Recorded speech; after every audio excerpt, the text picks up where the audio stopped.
there somewhere? I am here. All right. Well, let's call this meeting to order at 7:03. And if you would roll call, I'd appreciate it. I will. Before you start that, Mark, are we streaming? Are we ready to go? Thank you. All right. Chair Lohman, Here. Vice Chair Foster, here. Brian Dorsey, You're muted, Brian. Yes, I'm here. Okay. Rich Miller is absent. He may try to join later. Bob Silverforb, I'm here for the time being until you all freeze up and I lose you again. okay. Mike Smith, Here. Megan Thornton, Here.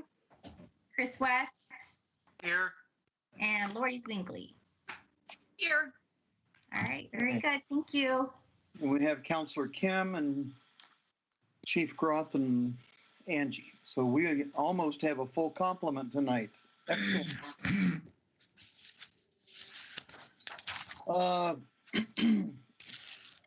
You should have had the copy of the minutes ahead of time and have looked through them.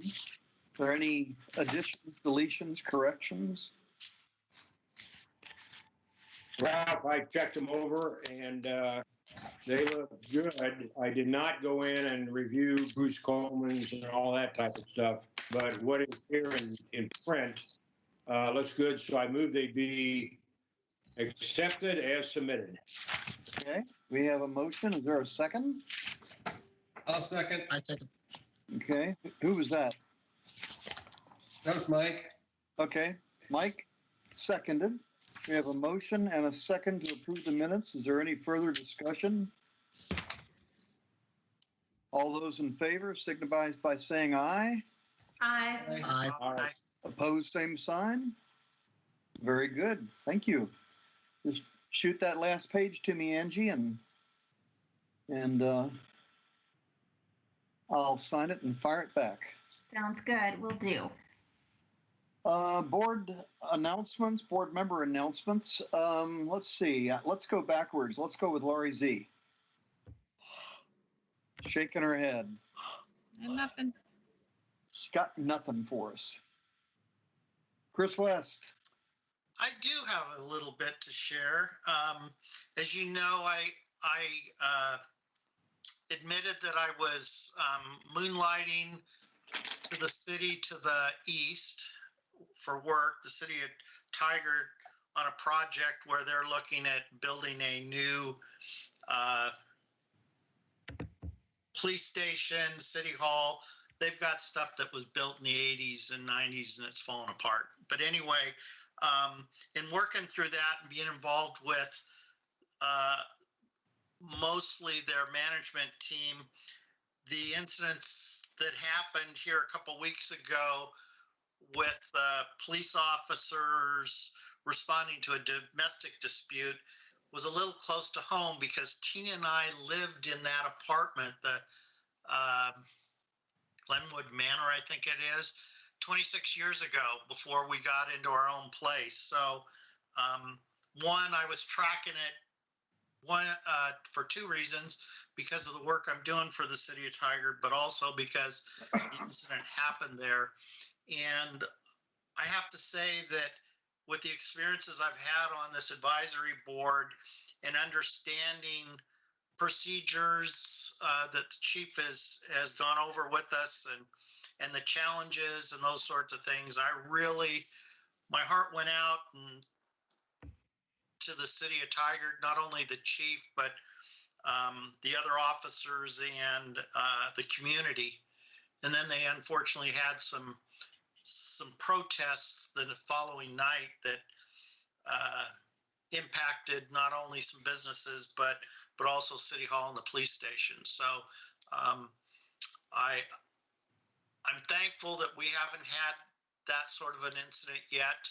I know our policies are pretty solid in how we need to deal with those sorts of things, and we'll see what the investigation that Washington County is doing on this incident.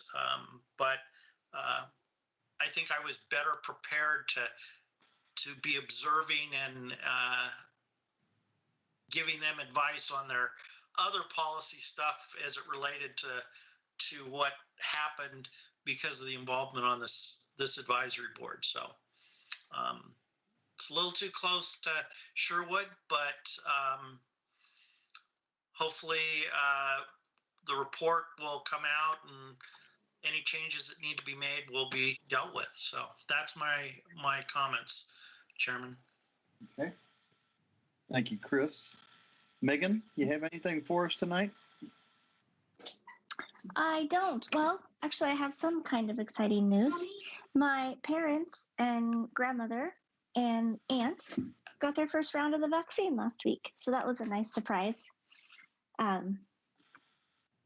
It just makes me happy. Progress. Okay. Mike Smith? I wish I could say I had something wildly exciting to share. Unfortunately, I don't. Just waiting for my vaccine. And Chris, I'm probably completely out of the loop, but I have no idea what situation you were speaking of. Is there some place I can go to figure that out without you having to spend a lot of time explaining what transpired? Yeah, it was 2 weeks ago, right, Chief? About an officer-involved shooting, and the person that they were called to deal with for domestic violence died. So it's a significant issue. I think it's the first officer-involved shooting in Tigard in over 20 years. So anyway, it's in the news, and then the following night there should be in the Tigard Times, and then the following night there's a news story about the damage and the protest and riot that happened in downtown. That's great. Thank you. The city of Tigard did a lot of really good updates on their Facebook page as well, and their press releases and everything. So, Mike, in the future, if you don't have anything for us, you can just grab that guitar or whip a tune and show us what you got. No one would ever mistake my guitar playing for guitar playing, so I'll spare you that. Good. Bob, you're up.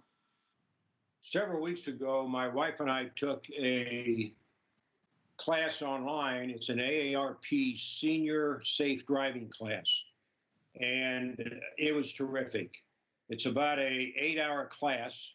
It covers all of the reminders that we all need about driving.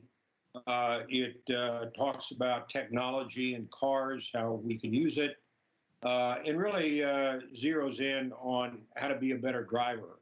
Having driven for many of my 83 years, it was a good refresher. I picked a lot of good information up from it.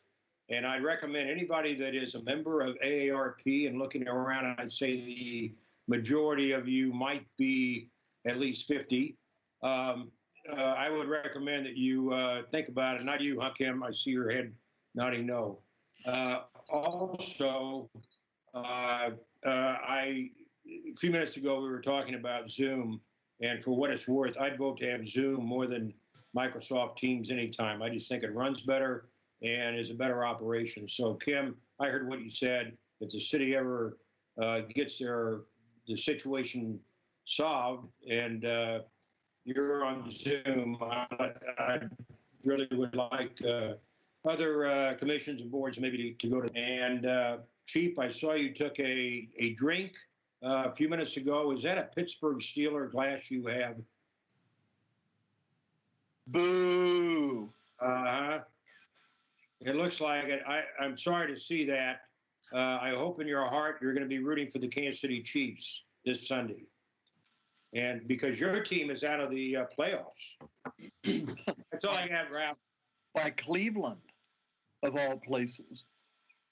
Well, you know. Can we mute Bob on this subject? Oh, bear in man. mind that Patrick Mahomes got injured. He didn't play the last quarter and a half. You just need Russell Wilson and you'd actually have a good team, but they're on my team. Ryan, you're up. All right, I'll unmute myself here. No, I don't have much to discuss. I just want to say it's been a crazy start to the year.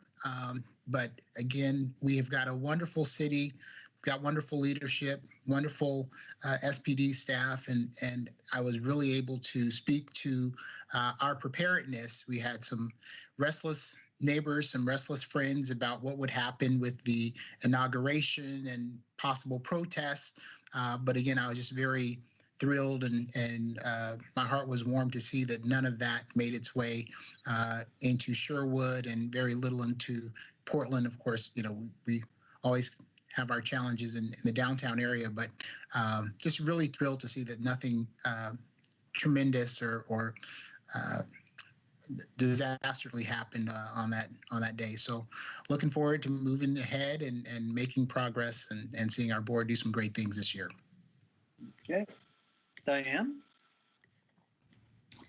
So just piggybacking a little bit on what Megan said, I'm hopeful for the teacher in my household to hopefully get the vaccine soon in the coming week or so.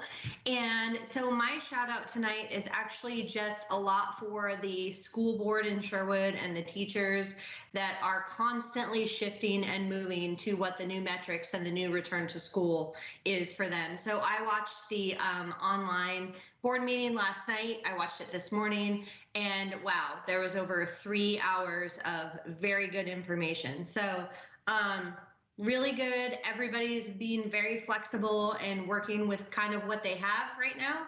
And yeah, shout out to teachers and everyone on the board and working for that, you know, to return to school safely. So that's my shout out tonight. Okay. Well, I kind of echo everything that's been said. I just continue to be so appreciative of where I live, and specifically in Sherwood, and even with all the give and take of COVID for the last, year now, and about the rest of you, but I sure have a whole lot to be thankful for and a lot to look forward to. So that's my shout out for tonight. So we're going to shift into business. And our first, actually the only item on there is the SWOT report update. And if you look at the very back end of what was set out, we've got Exhibit B as our SWOT report. And Jeff, would you like to kind of lead us through this, or? Sure, if you'd like me to. Yeah. So just by way of reminder, and for any community members that are watching, you all worked on this at the last regular board meeting in December. And the format that is used is a format that has been used for several years, and it's consistent across all boards and commissions. So everybody's report, in theory, should at least resemble each other.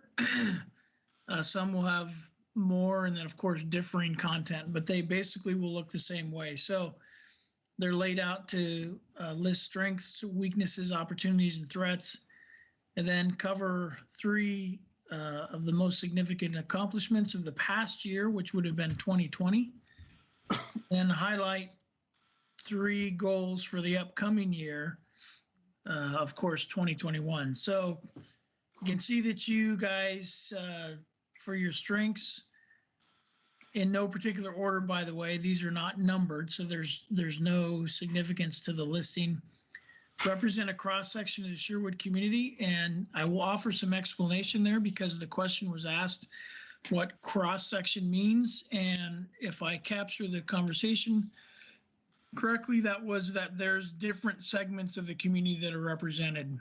Young families, retired families, children at home, empty nesters, faith community, business community. And so that's what the cross-section, business owners, employees, just kind of a good gamut of community representation. Passionate about maintaining a positive relationship between the Sherwood Police Department and community, and maintain a positive public perception. So those are the strengths. A couple of weaknesses: public communication and education, and COVID limitations, and those are somewhat independent yet also inclusive of one another. So it's certainly always difficult for a board and a commission to communicate and find ways to get information out to the community, and certainly COVID did not help that. Again, and I'm trying to recount and regurgitate, if you will, the conversation and the thoughts from the meeting. Opportunities: public re-engagement post-COVID. And so certainly that will be a huge opportunity for this board is to re-engage with the community when the opportunity to get together and to go out to community events, to meet with friends and neighbors and community members, and when that presents itself. Threats. A threat that this board listed, and I'll make sure that I capture this appropriately because it's specific that it's a threat to the board, not that this is what's taking place, and that is not engaging in or showing complacency towards the conversations, discussions regarding policing.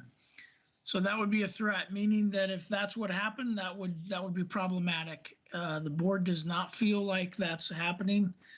The board feels like they are in fact doing that, but they thought it was important to list that because if at any point in the future, if that stopped, it could be, as I said, problematic. So before I move on to the next subsection, I just want to make sure that there aren't any clarifications or anything that any of the board members would like to make. Megan has her hand up. Yeah, thanks. The only thing that I would like, I don't know, I mean, I wasn't in the meeting for the discussion. Maybe this was covered, and Chief, you did bring up cross-section, but I would think under a weakness is that while we have a cross-section of employment backgrounds, I don't feel that we have a really diverse board. I mean, we have, what, 5 men, 4 women. Is that right? I'm looking at us going 3 women, maybe 1, 2, 3, 4, 5 men. So I'm 6 men. So 6 men, 3 women. I feel like that could be evened out a little bit. Maybe have more diversity in race, and then also background. I mean, Bobby made the comment, most of us, not me, are over 50. That's a demographic difference than, like when I watched the board before I was even on it, there was a youth, like a high schooler that was on the board. We don't have that. We don't have anyone in their 20s or 30s. I mean, I'm the youngest married person. I've been married 13 years and I'm an 8-year-old. So, I feel like, I don't know that that's a weakness, but it is, well, I guess under here it'd be a weakness to maybe think about when we look at, if there's a vacancy on the board and filling it, making sure that we're looking at that as well as what part of the cross-section of the economic background of the community is represented. But I agree with all these points. I think it's very easy to get complacent because of COVID and not doing the community outreach and stuff because of COVID, right? I put a post out this week on Facebook saying, I don't keep in touch because I don't want to do Zoom meetings. But I think figuring out ways this year where, coffee with the cop via Zoom or something like that. I mean, I agree. We do have to re-engage the public on that. And I think it'll be very important because COVID is defining and changing how we interact with each other. And I don't think that'll just pop back to normal even after everyone has the vaccine. Yeah, Megan, in regards to the cross-section, our last go-around, I think we had 11 candidates, of which Brian was one. And Kim and Chief, help me. I don't think we had a female in that mix, did we?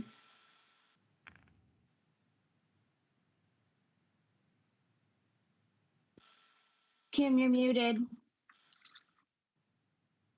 I think we had one, at least one female. Okay.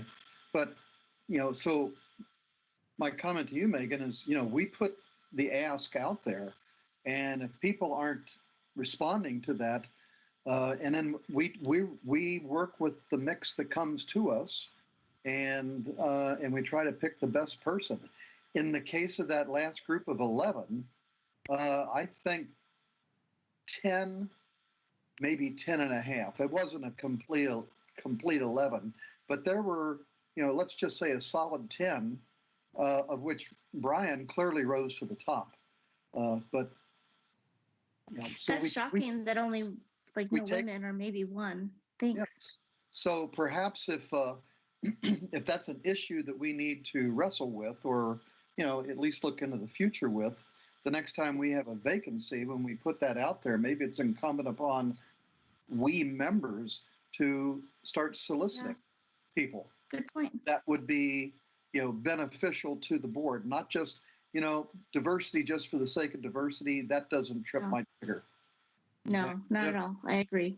Okay. And Ralph, in our discussions with me, you, and Chief, after we've interviewed, we've always taken that into consideration. Oh, well, we have 3 women. Maybe we should add other people, but it also still has to be the best person for the position. Exactly. Is always going to be my opinion.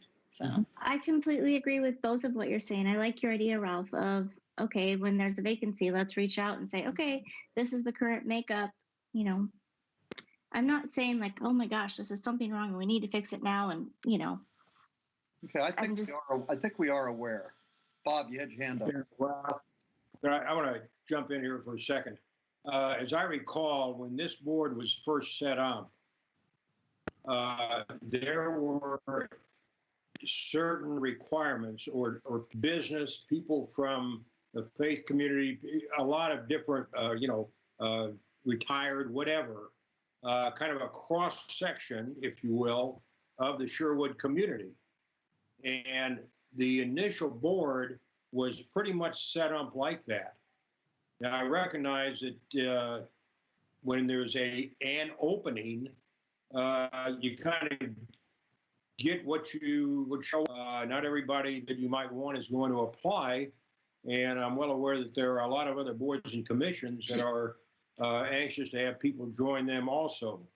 But we may want to, for the next opening that we have, we may want to pull out that initial list and look at the different cross sections that were at that time, because I think that worked pretty well. Now, that's from the standpoint of who do they represent in the community. From the standpoint of diversity, I don't know that any of the boards or commissions that I'm aware of look at that. And I think it's more important to have the business people, the education people, that type of thing on the board. Okay. That's all I have. Okay. Anybody else? Chief, if you want to continue. I will, and I will just add that relative to Bob's comment, we are still very close to that original language with the representation from different segments of the community. We don't have a youth member. We've had 2 different youth members over the years since the board started. And then we had some difficulty getting any to apply or any to express interest. So I think once school's back in session and we have that conduit, which is the high school is our best opportunity as far as a conduit to identify some potential members and try to drum up some interest. That's probably our best option at getting a youth member back on the board again. But of course, the problem is it's hard for them to be around for 3 years because Right. if they join as a junior, we may get them for 2 years and then they're off to college. And I think the 2 we did get joined as seniors, so we only had them for a year. So anyway, Okay, 2 or 3 most significant accomplishments in 2020. Helped establish the Traffic Safety Committee. Worked in concert with City Council to strengthen municipal code language regarding standards of policing and establish routine police policy review.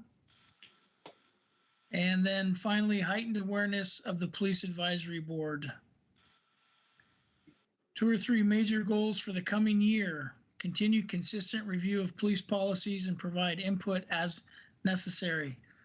Gain a deeper understanding of the implications and impacts of recreational marijuana and ballot measure 110. Re-implement police community programs like the Police Citizen Academy post-COVID. So there you have it, Mr. Chair. Okay.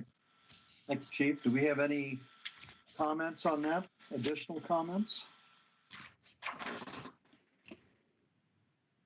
I think I'd like to just keep at the forefront, regardless of the specific goal, just have the overarching goal of, relations with the community, still having some sort of,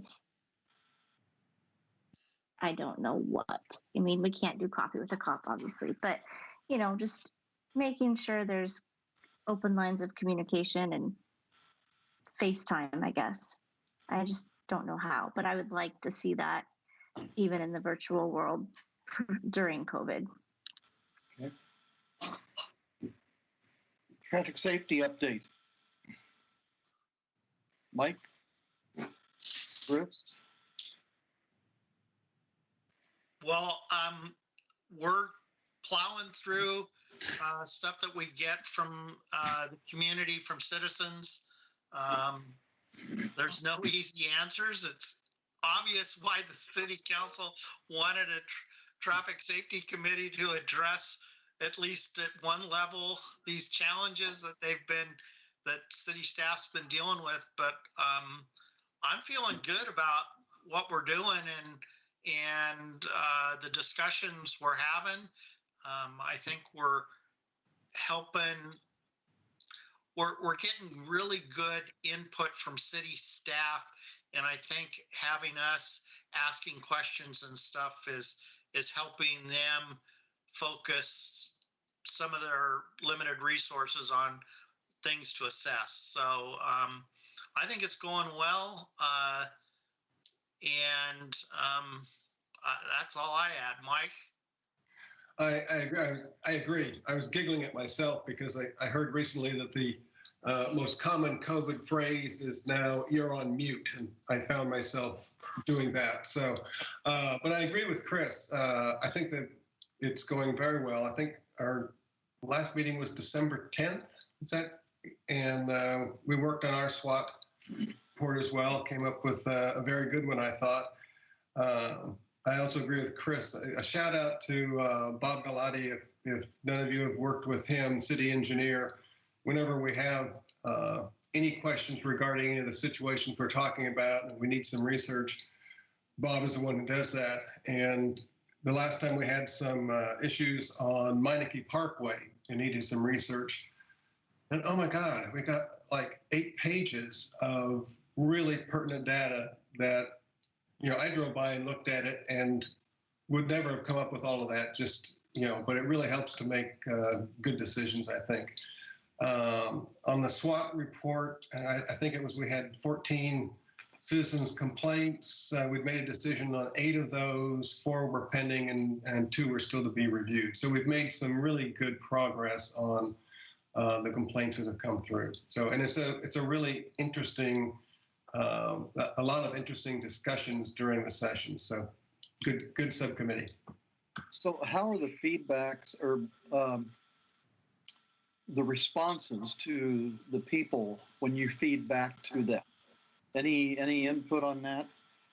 For instance, if somebody's really hot to trot about putting a stop sign up at X and Y Street and you guys couldn't, find your way to do that, what kind of responses have you had?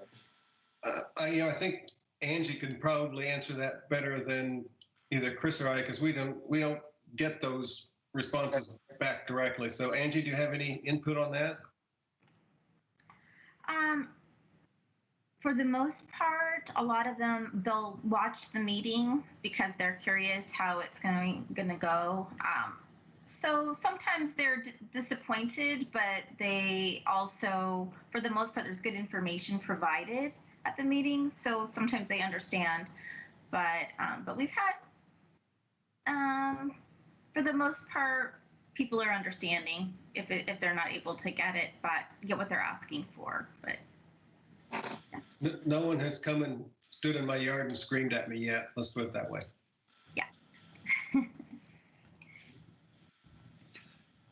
Yeah. My sidekick.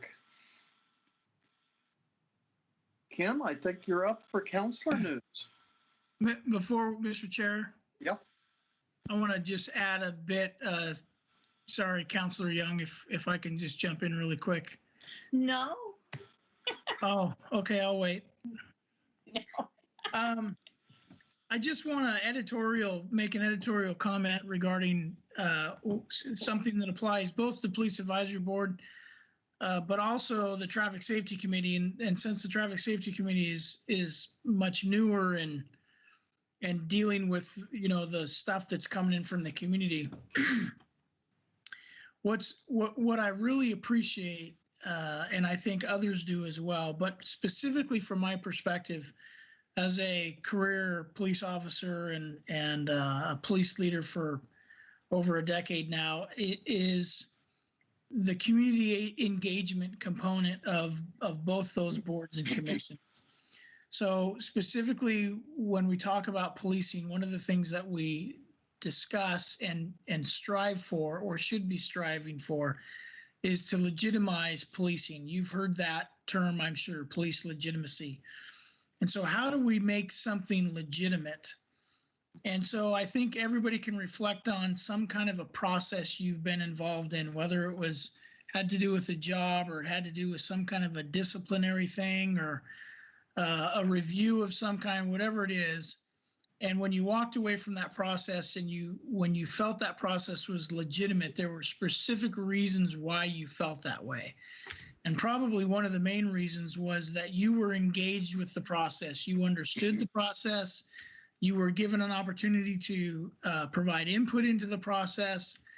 And it was to some degree collaborative. And as a result, when it was all over, you walked away. And even though the decision may not have been exactly what you wanted, you felt that it was legitimate because of how the process went down.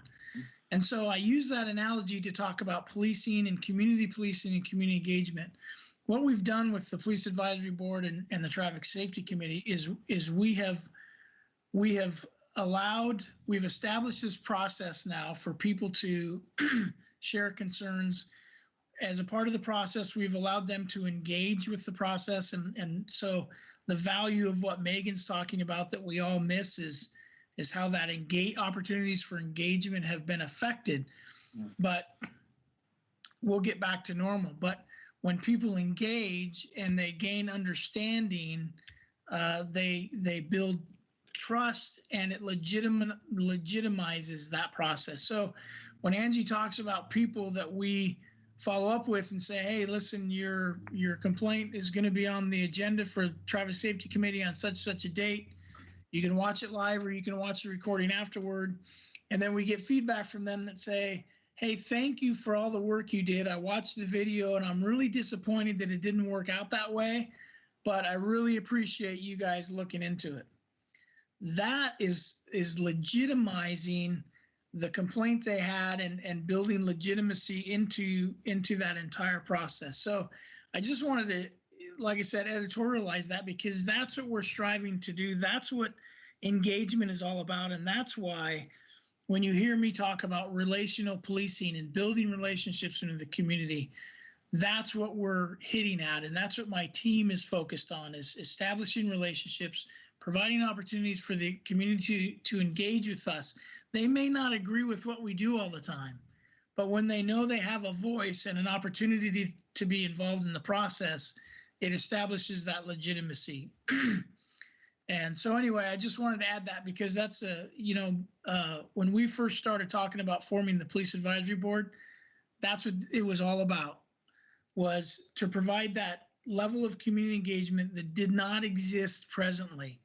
When we talked about forming the Traffic Safety Committee, Lori and now I'm trying to remember, was it Chris? Who went to that training, that community? Bob. I think Bob. It was Bob. Yeah, sorry, Bob. When Lori and Bob went with me to the community policing training down in Grand Ron, Right. and we talked about, hey, we can use this traffic thing, and that's where this idea of building a community-focused traffic safety program started, and it led to the Traffic Safety Committee. It's all about engagement, and the reason people are satisfied, they may not agree with every decision that's made, but the reason the vast majority of them are satisfied is because it's a legitimate process. We've brought legitimacy into the whole thing. So just want to share that because it really ties into and serves as a great example of what we're trying to accomplish from a policing standpoint. So thank you for the extra time, Mr. Chair and Councilor Young, and now you're up. Well, Kim, I think Chris might have a question. Chris has his hand up there. So I wanted to add on to what the chief said, going back to my Tigard experience. And it was this summer with the awareness of the national debate over policing that the city council in Tigard came to the recognition that they needed to have a citizens committee, and they created a public safety committee, not same exact as our police advisory, but some crossover.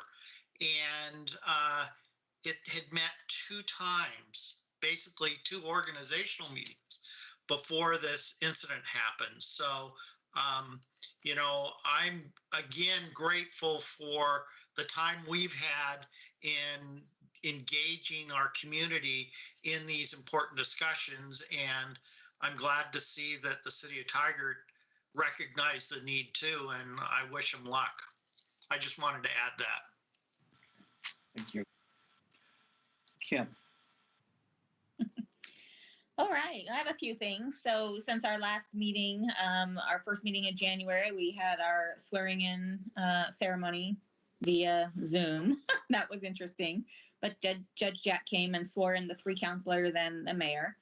And then we also had to choose our council president, and we all chose Tim Rosner again. He's doing a really great job, him and Keith, working side by side when filling in. Council president serves as the mayor when the mayor needs things filled in for. So coming up on February 2nd, we'll be having a work session to talk about the pedestrian bridge planning.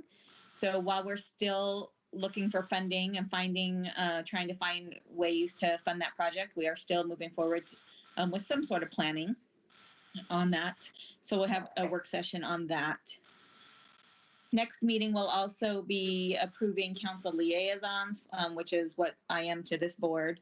So, and I'm sad to say that you're all stuck with me for another year because I wouldn't give up this board because I really enjoy this board. And actually all the counselors really enjoy their assignments that they have right now. So everyone wanted to keep their own assignments. So that was kind of nice to have the continuity on some of the boards. And then some of you may have seen there's a housing survey out right now that the city's asking for input from our residents.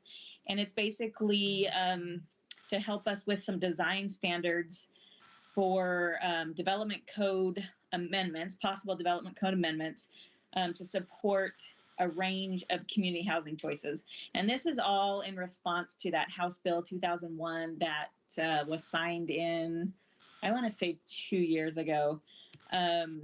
Basically with the requirement that up to 4 dwelling units could now be on a single family residential lot, regardless of the size or regardless of the capacity of our infrastructure. So this is a bill that the council actually opposed, and we did a resolution opposing it because it's really takes city planning out of the hands of each of the cities. But it's a House bill, and we now have to move forward with it. So we are trying to get our own design standards in before any are inflicted upon us, so that we can make the decisions of what our housing choices should look like in the city of Sherwood. So you'll find some things like duplexes and quadplexes and cottage clusters. And I actually haven't been through the whole survey yet, but we would really like input. So if you guys can do that and share it with your friends, and would really like to get a lot of input. And then the other thing, our court, just talk about our court a little bit. So we had, court's been closed and opened and closed.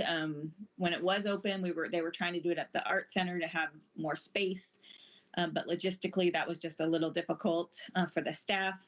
And then when we had the 2-week freeze, we completely closed court down again. And we've just recently, I believe as of this week, was it this week, Chief? Did they open up this week? Yeah. This week or last week, we are doing court virtually. So a couple of our neighbor cities have been doing it virtually. And so they've assisted us in getting that set up so that we can continue with the backlog of our court cases.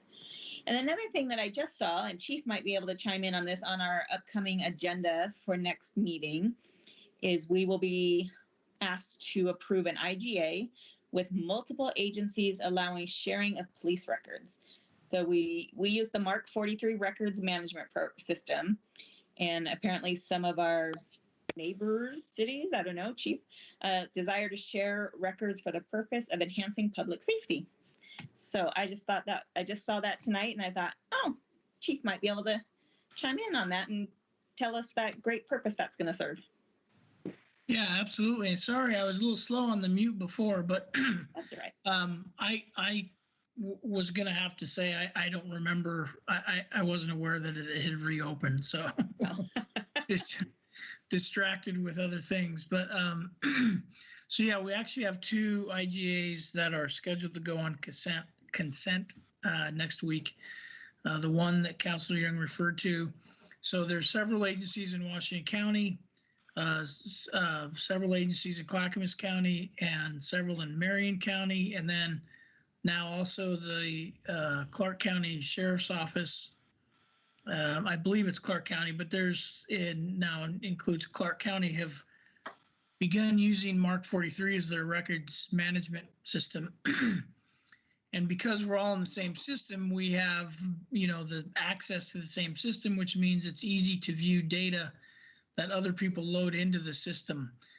But in order to do that, technically, we have to have a written agreement that authorizes one another to view the data. So it's just a pretty simple intergovernmental agreement between multiple agencies, and that'll mean that from an operational perspective, if our officers are working an investigation or whatever the case may be, they can go into the system and they can see that there's a police report concerning an individual from another agency, and they may find useful information in that. All it will allow is viewing.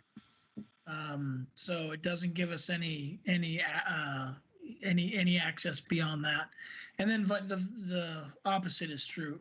Those agencies can see information that Sherwood loads into it. So this is a very, very common practice. It happens all across the state and the country with different record systems or consortiums. And in fact, when we were with the Portland Police Data System, which we were with for several years, and then it got an upgrade, a new system, and it was called Region. There was record sharing across multiple agencies within that system. So this is pretty common. And so we just need to have the written agreement done to enable that. And then the other one is an IGA with Washington County for our towing services. So Washington County has for years managed the towing services for all the agencies in Washington County, which gives us a couple benefits. Number one, it creates efficiencies. And so it saves us from the staff time and the resources to solicit, negotiate, procure towing contracts on our own. Washington County does the work for us as part of the agreement, and they establish a contract with the tow companies. And more recently, there has been some challenge in getting the tow companies interested in towing abandoned vehicles because it's a it can be financially burdensome to tow a broken down car, and it has no value, frankly, is what it amounts to. So if Sherwood and another agency were to try to go out and get that business, we probably would not have any interest. But when you take all the agencies together and put them under this one IGA, it leverages all the tows, and it makes much more sense from a business perspective for the tow company. So they're willing to participate in that. So that's, in a nutshell, what that is. That IGA has been around for quite a while, so it's nothing new. We're just need to sign a successor, an updated version, is all that is. So those two items are on consent. Last thing I was gonna mention is we're in our 2021 legislative session, and I was just browsing through bills, and there's just tons of bills. Some of them make it, some of them don't. But there is one, Senate Bill 238, which, if passed, would prohibit district school boards or superintendents from approving contracts or other agreements that provide for members of law enforcement agencies to be assigned to schools of the school district. So basically our resource officers. So this bill would prohibit resource officers. So far, it's had its first reading, and it's been referred to education. So I don't know where it's going, but I just stumbled across that. Something we'll keep an eye on. Kim, do you have any information on why? Like any background? I haven't read that much yet. There's no testimony yet or anything. It's just. Can you send me that? SB 238. Yeah, I'll send it to you. Thanks. So this is reflective of a move that's been around for quite a while, or a position, maybe I should say, that has momentum and then it doesn't have momentum, and it kind of fluctuates over the decades. It's obviously regained some traction as of late, and the position basically is that police officers serving in a school resource officer or school liaison position have an adverse effect on children for any number of reasons in my professional opinion, are invalid. I've worked in 2 different police departments in Washington County, both of which have had police officers in the schools. Both programs have been widely popular. I myself worked in Tualatin High School for 4 years as a school resource officer. I have relationships to this day with some of the students that were that I knew when I was there. We have one of my former students working as a police officer for your police department. So there's just a lot of like I said, there's a lot of arguments that are made for why it's a bad idea, but I don't agree with any of them, and so we'll just leave it at that. I think this is horrible legislation. It basically outlaws SROs, plain and simple. It allows the police to be called for a significant incident when there's a serious, or when there's a threat of imminent physical harm, and that's it. Outside of that, you're not engaged in the school setting or the building. So it seems absolutely counterintuitive to me, and Brian and I have spoken about this just on a side, that when we're talking about improving policing and we're talking about making policing more accessible to disproportionate, those that are less advantaged, or I use the term disproportionate youth. I'm not sure that's the right terminology, but when we're talking about engagement and trying to make policing more accessible, what better setting to do that than where kids are spending a significant majority of their time 9 months out of the year, and what better way is there than to have a police officer kneel down and be at the level of a 3rd grader, or walk down the hall with a 6th grader, and so my experience, I know there's horror stories out there of police officers in bad situations in schools. I've not experienced that. I've in fact experienced the exact opposite. So never fought a kid in school. And I can count on one hand in my career the number of times I've seen a kid walked out of a school in handcuffs. One of them was a practical joke, and it was staged by the student as a part of some kind of a project they were doing. The other times, I can assure you, they were young people that were dangerous, and they were being arrested for serious felony crimes, and they were treated professionally and kindly, but they needed to be in restraints because they were under arrest for a crime. But, you know, you see those videos and things. I've never experienced any of that, and I certainly can't refute those, but never experienced that.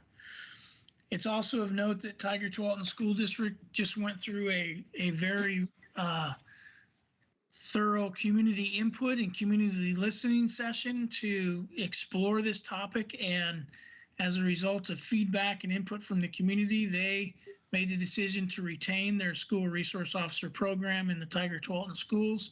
So that's both Tigard Police Department and Tualatin Police Department. I think there's going to be some, you know, improvements and some changes made to some certain things in those various programs, which is certainly welcome. You should always be, should always be looking to do better. But the point there is that those communities just made their preference known. So again, this is bad legislation. And last thing I'll say is, because this takes it away from local communities, right? This is a topic that a local community needs to wrestle with and make the decision on. This should not be determined at a state level, and frankly has no business whatsoever being in state statute. So I can assure you that the League of Oregon Cities, the Oregon Association of Chiefs of Police, Oregon State Sheriff's Association, among others, to include the city of Sherwood, will be lobbying hard against this bill. And it certainly would not hurt if every person in the sound of my voice would contact their legislature and share their thoughts on this, assuming you're against it. If you're for it, then please don't contact them. Yeah, when I ran across this, I brought it to Joe Robinson and Tim Rosner, and Tim immediately asked Joe to put it in front of our lobbyists, our CFM, to keep it on their track of bills that we're tracking that might need our help lobbying, talking to our state reps, sending letters of testimony, whatever we need to be doing. So thanks for all that input, Chief. That was really helpful too. And before you call on Chris, I'm sure Chris will confirm this. But the other thing that's important to remember is that pre-session bills that are filed pre-session, which means they're filed before the legislature actually goes into session, which technically happened on the 19th, but they put it off for a couple days because of the inauguration and for safety reasons. But pre-session bills are often filed like the old adage of throwing spaghetti noodles on the wall to see what sticks. So with that, Chris, I'll let you. Yeah, and I'd just add that this is coming out of Portland and the representatives in Portland, because Portland Public Schools has pulled their agreement with Portland PD on resource officers, along with Multnomah County. So they've already made that decision as a result of stuff that went on last year. So that's part of what's driving it. And I think that to check the box, some legislators committed to submitting this as a bill, and I hope it doesn't go anywhere too. So that was all I had for tonight. Okay. Unless anybody has any questions for me. Any questions for Kim?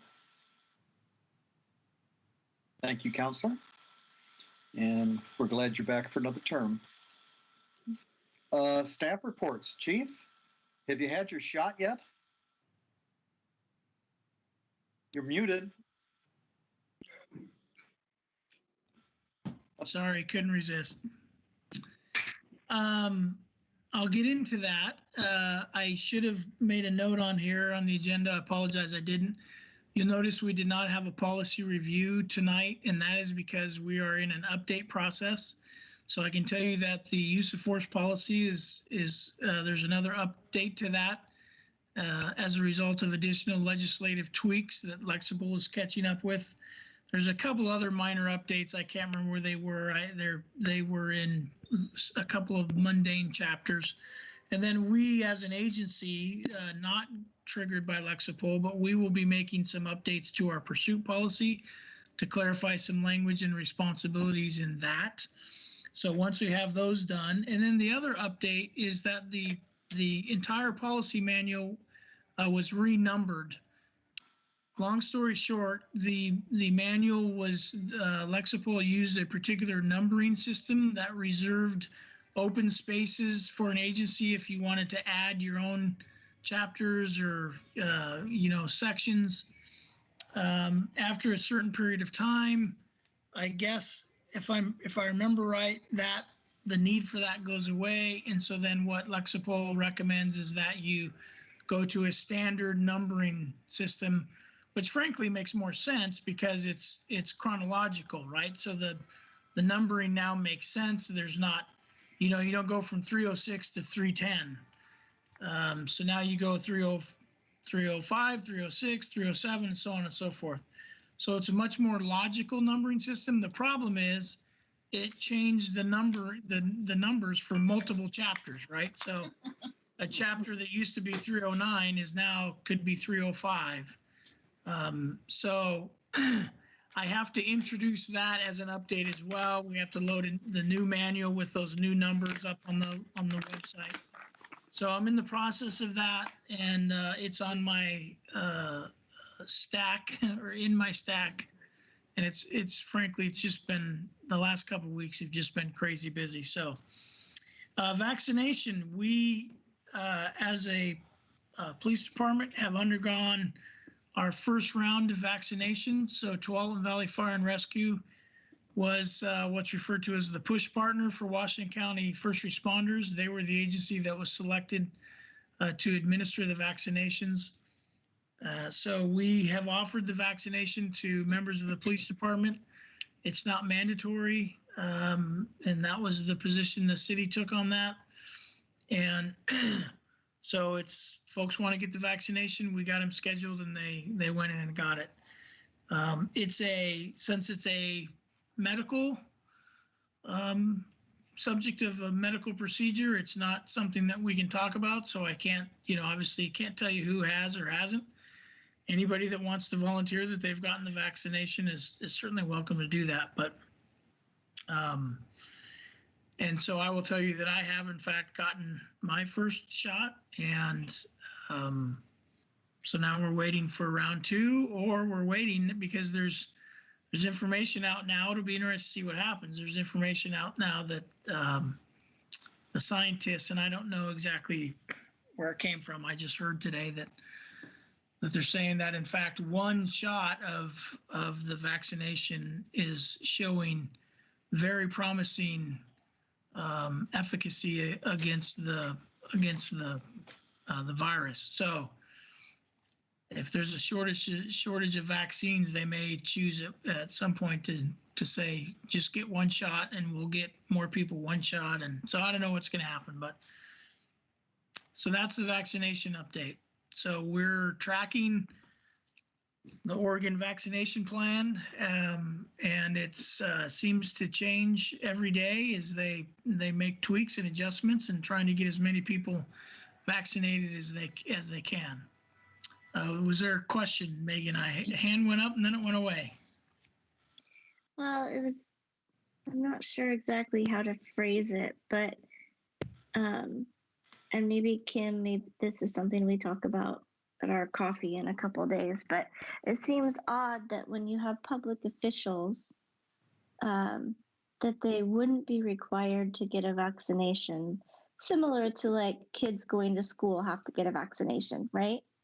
So it seems like if part of your job is interacting with the public, you're an essential worker. It seems to me that it would be a requirement. So how Well- do cities get to, how can it be a city? I don't know, because it wasn't like federally mandated. Well, yeah, that's part of it, but also there's a lot that goes into an employer requiring, and Bob, feel free to Yeah. jump in at any point, but there's an awful lot that goes into an employer requiring any kind of medical procedure or anything by one of Sure. their employees. And so it's not to say that it can't happen, but I can tell you that there was conversations that take place, and the decision was made to not require it. The other thing you have to remember is not everybody's in the same boat with regard to their susceptibility or the potential impacts as a result of the virus, right? So, I mean, if you look at the numbers, you can see what segments of the population group are hit harder by the vaccine. And fact of the matter is, our department is represented by younger, healthier members of the population. So, present company excluded. I'm not so much young anymore, but so anyway, that's the best answer I can give you on that. Okay, sorry, we had a rare mythical Pokemon enter our space, so that's why I was kind of looking at.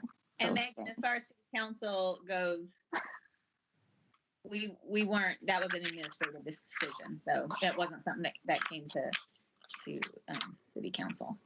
And just because I was shaking my head for somebody who said we're all probably over 50, it is the year I turned 50 though, just so you know. I'm still 40. So I'd like to add that Boley did publish a notice that under federal and Oregon law, employers can require people to get vaccinated. So, and I just pulled it up again. Plus, we're an at-will state, right? Well, it's on the Boley site. You can look it up. It's under COVID vaccinations in the workplace. And first sentence is, Equal Employment Opportunity Commission has released guidance under federal law that makes it clear that employers may require workers to receive a COVID vaccine with limited exceptions. And this is also true under Oregon law. So there is exceptions, but they're limited. So I know we had the discussion, and Bob, with his history of human resources, said there's still a lot of debate about it. I know that our labor commissioner published this the last week or so. So Shocking. Thanks, Chris. I just pulled it up. I wouldn't advocate for that. Yeah, there's a big difference between may require and should require or want to require. And if anybody wants a lesson on what require means for anything, buy Bob coffee, and I'm sure he can tell you all about the challenges surrounding you will do this, especially when it entails a medical or quasi-medical procedure of some sort. Let me just say this. It doesn't apply to shots, but when I was working for Bechtel down in San Francisco, the AIDS epidemic was in full force. And we had more than several actually, employees who died of AIDS. There were employees that at that time, and I'll chalk it up to lack of information, that refused to want to work with individuals that had AIDS. They refused to use the same phone or desk or whatever of somebody that had AIDS. And it was a real problem. I would not want to be an employer today that dictated that every one of my employees has to get, because I think there are a lot of legal ramifications to that. It's a real hotbed. You just don't want to do it. And as I said last week or last meeting, if you have a group of employees that are dealing all the time in their job with individuals walking in from outside and the employer says you need to either wear a mask or get the shot or both, and the employee says, no, I will not do that, the employer could say, okay, then we're going to put you into another job, because safety is the number one concern. And if you're dealing face to face in here, then you're going to have to do what we tell you. I was at the Wells Fargo Bank over in Tualatin this morning, and the bankers there are wearing masks. Now, when you're there with a teller, they have a shield in front of them, but fact is, you are very, very close. And they're all wearing masks, but I am sure that if one said, I refuse to wear a mask, they wouldn't be in that job. So anyway, it's an open issue, regardless of what Boley says.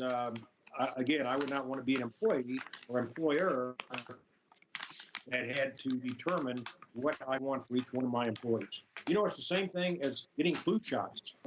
We used to want down in San Francisco, flu season, when running rampant, we wanted all of our employees to take flu shots.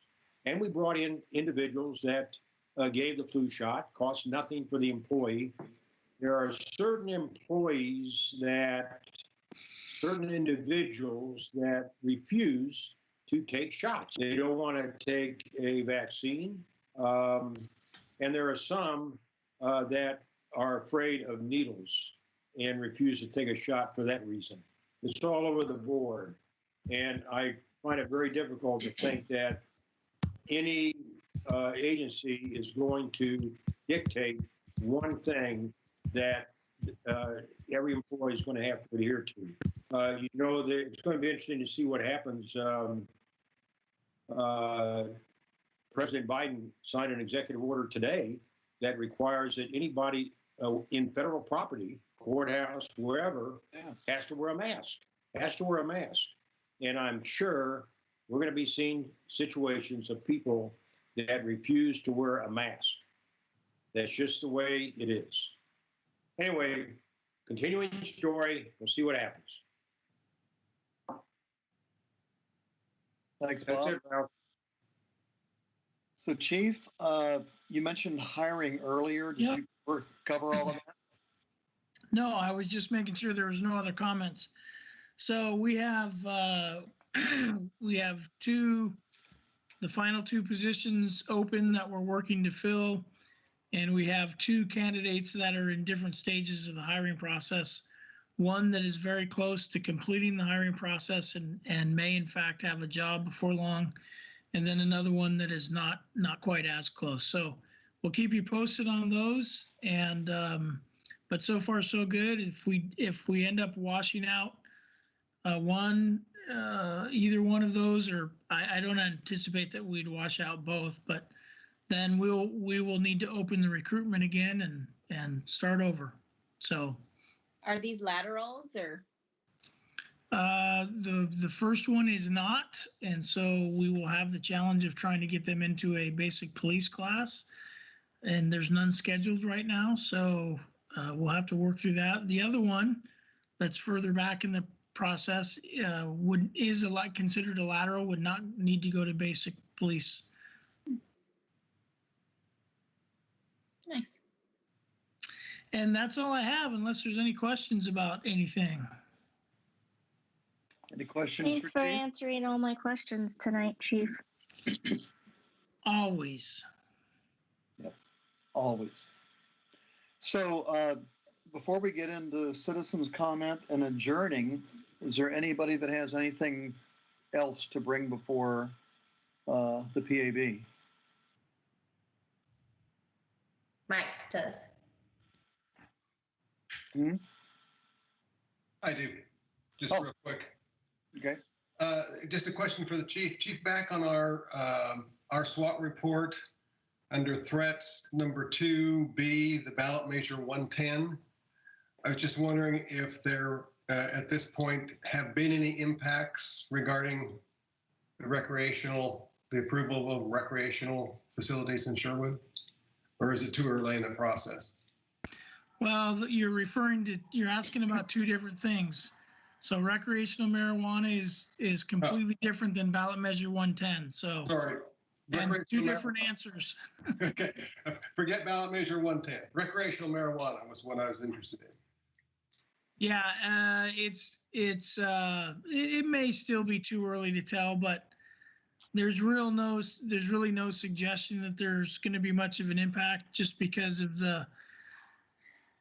our history with medical marijuana and having a facility in town, and I don't anticipate that we're going to see a tremendous increase in the number of facilities when we add recreational. So that's what it'll come down to, is how many facilities we end up with, how many outlets, I guess is a better term, than we end up with. So, but no grave concerns. I will tell you, even though you were focused on that, I have far, far more concerns with ballot measure 110 than I do with recreational marijuana. We're beginning to get legal interpretations and legal updates about exactly what we can and can't do with regard to ballot measure 110, and it is significant. It's going to have a significant impact on your police officer's ability to investigate and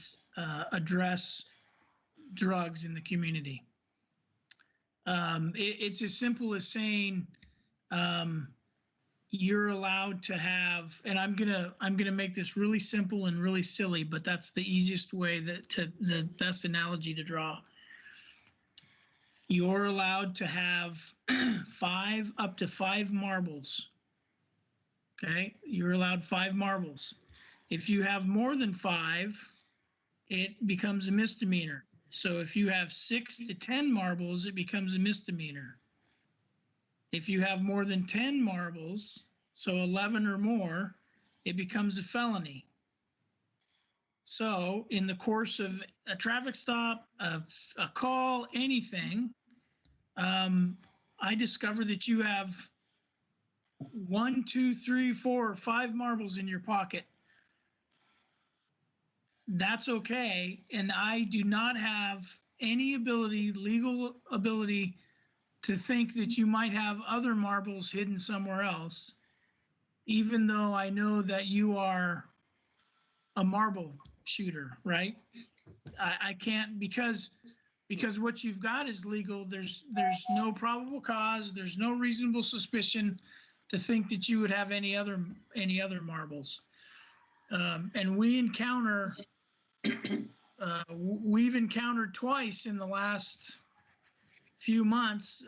Most recently, I posted on Facebook, an individual, one person, had 30 grams of methamphetamine on their person.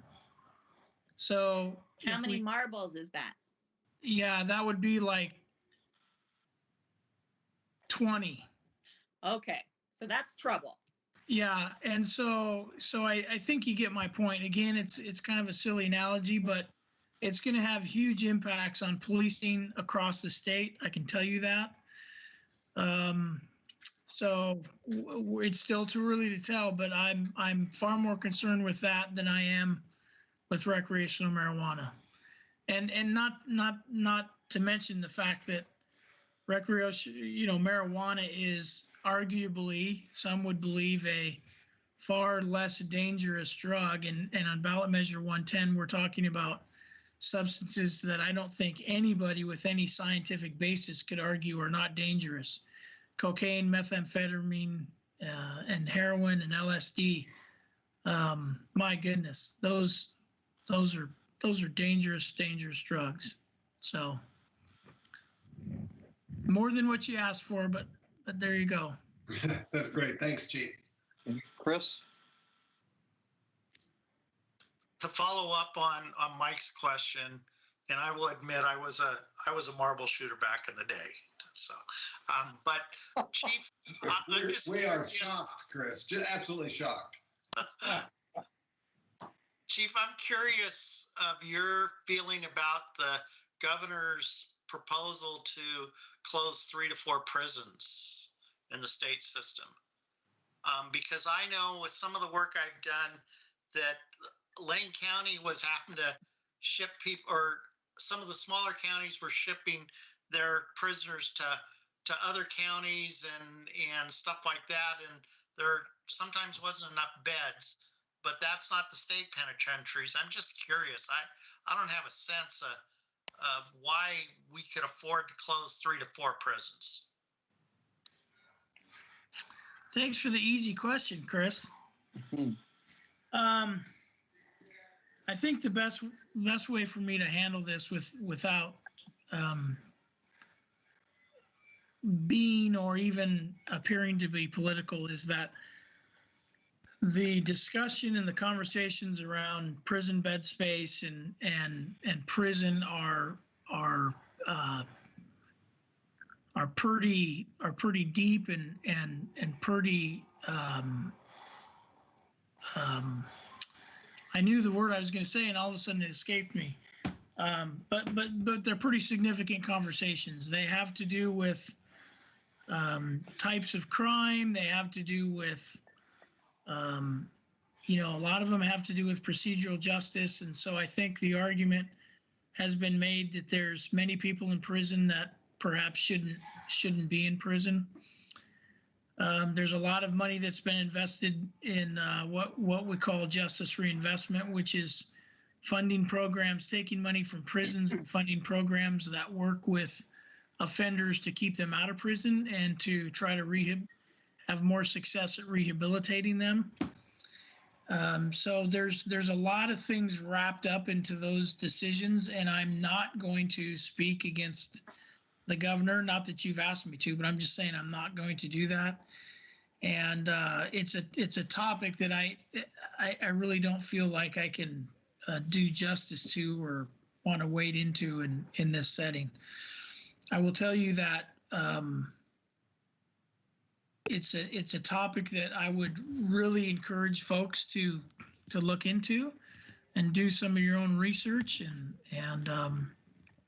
seek out experts. I'm certainly willing to talk on the side, but I don't want people to think that I'm a hook 'em and book 'em kind of because I'm not. I believe there's a lot of procedural justice and a lot of criminal justice initiatives that have a lot of traction. I believe in fact with user amounts of narcotics, I think we've taken some good steps to try to get those folks treatment and help as opposed to just locking them up.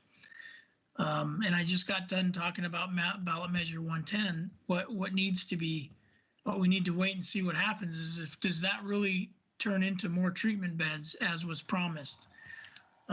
Because that's what needs to happen. But I'm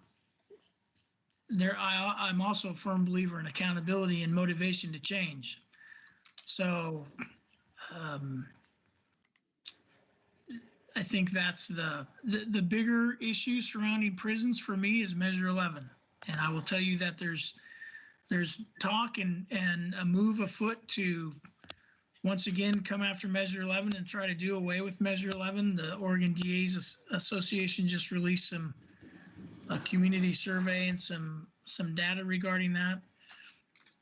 I think there may be room for a look at Measure 11 to reaffirm the crimes and the punishments that are associated with Measure 11, but we shouldn't get rid of Measure 11 because it deals with the most dangerous criminals that we encounter, and they need to be held accountable, and they need to be frankly they need to go to prison for if you looked at the list of crimes that constitute Measure 11, it's a pretty heinous list. So anyway, sorry for not really giving you an answer on that, but that's a difficult conversation. No, you were helpful. Thank you. Kim? I was just going to say, in relation to Measure 110 and recreational marijuana, and I believe it was this bill, there was a lot of talk about recreational marijuana and the revenues it could bring to the city. But with the passing of Measure 110, it actually reduces those revenues now that we will get from our recreational marijuana sales. So it was that one passed. It also impacts the revenues that folks thought we might receive on the recreational marijuana. As far as the state tax side, we'll still get the city 3%, and we still get some state, but I think it went down, I want to say to 25%, but I off the top of my head, I don't recall for sure, but. Okay. Anything else for the good of the order? Yeah, I have two things. It might be a little premature, Chief, but I'd like to get a jump start on towards the end of the spring with board rotations. I think it was last year, maybe a year and a half ago, we went through and said, okay, Ralph came on the board here, goes off here, eligible to do more. And you had to stagger some of those. And I've lost total track of where we are as a board. And so it might be nice to know who rotates off, what the parameters are. I know Lori Z is over there licking her lips. She's only been on about 12 years now, I think. It just feels like 12 years.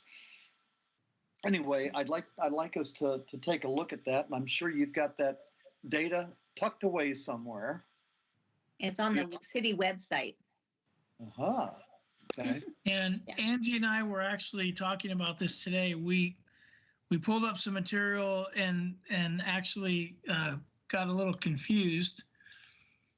So I need to do some confirming, but it at this point, when the new municipal code went into effect, that created specific positions with rotating term expiration dates.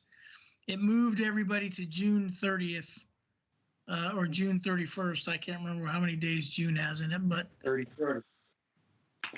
What's that? 30. It moved everybody's expiration date. So everybody's term ends on June 30th of that particular calendar year. And so because we had so many of the police advisory board members that were original members or folks that replaced original members, we ended up with expiration dates that are this summer. And that's what I need to confirm for several members. The other thing that comes into play is that some of you filled terms that were vacated early by other members. And the language in the municipal code sets those terms only to the length of the original term. So in other words, if a member served a year and a half and then resigned and somebody was selected for that vacancy, they have a year and a half before their term is up. They just complete the term of the member they replaced. So some of you fall into that category as well. So we need to clean this up, and we'll have an absolutely accurate report for you next month. But here's the thing to remember. When city council passed that, and staff, they were very intentional about working out the details. So even if several of you, your term expires this summer, you are eligible. There's no term limit, so you're eligible to reapply to be on the board if you so choose. And at that point, the terms then become staggered so that we don't end up in the same boat again.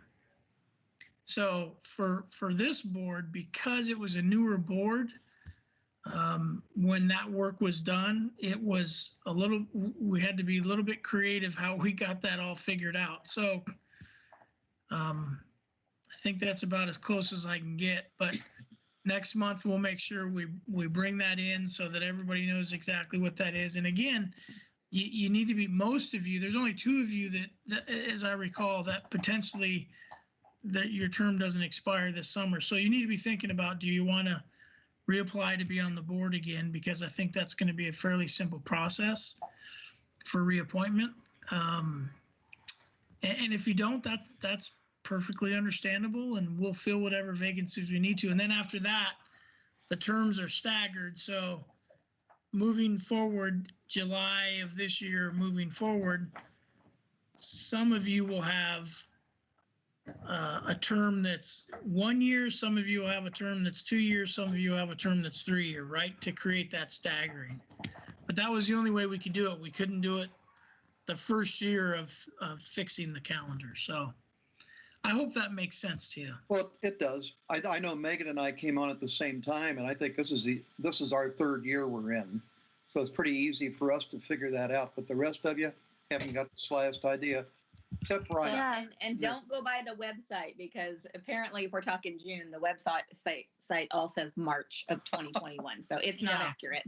Yeah, I know, Chief, you had said, because like Ralph just mentioned, our term was going to be up in April. It's now extended to June 30th. And so then it would be like, if we re-up, we're re-upping for 3 more years, whereas, say, Brian might be a 2 year.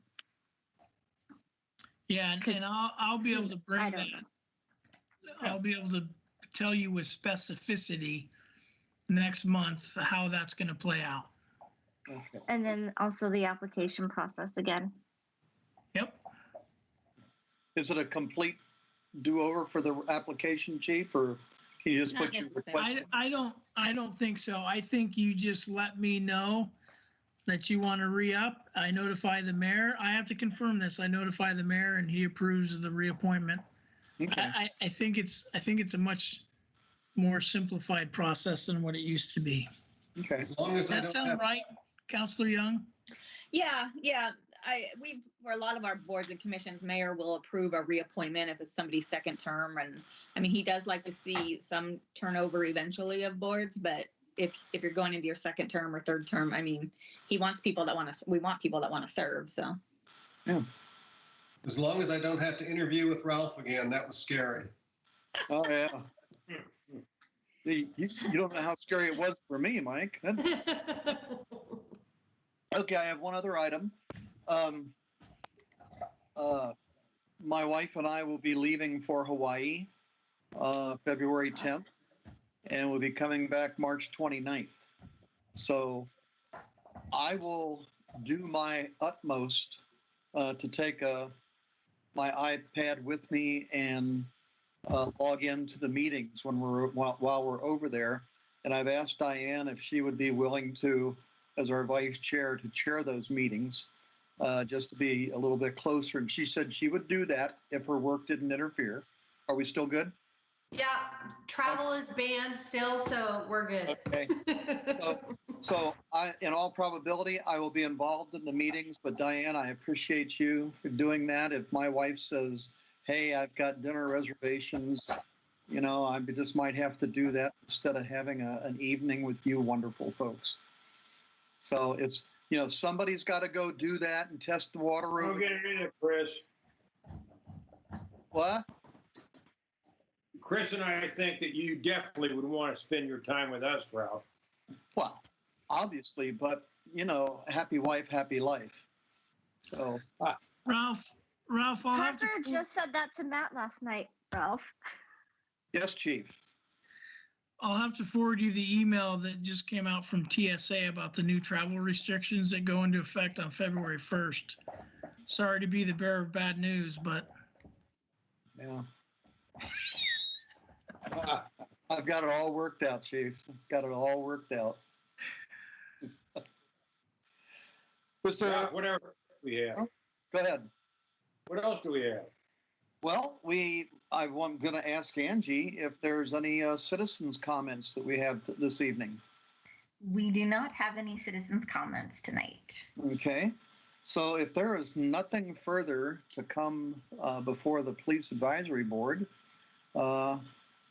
officially I'll accept a motion for adjournment. So moved. All right. All those in favor? Aye. Bye. Okay. Happy New Year, everybody. It's good to see your wonderful faces. Thanks, Ralph, Ralph. have a great Bye.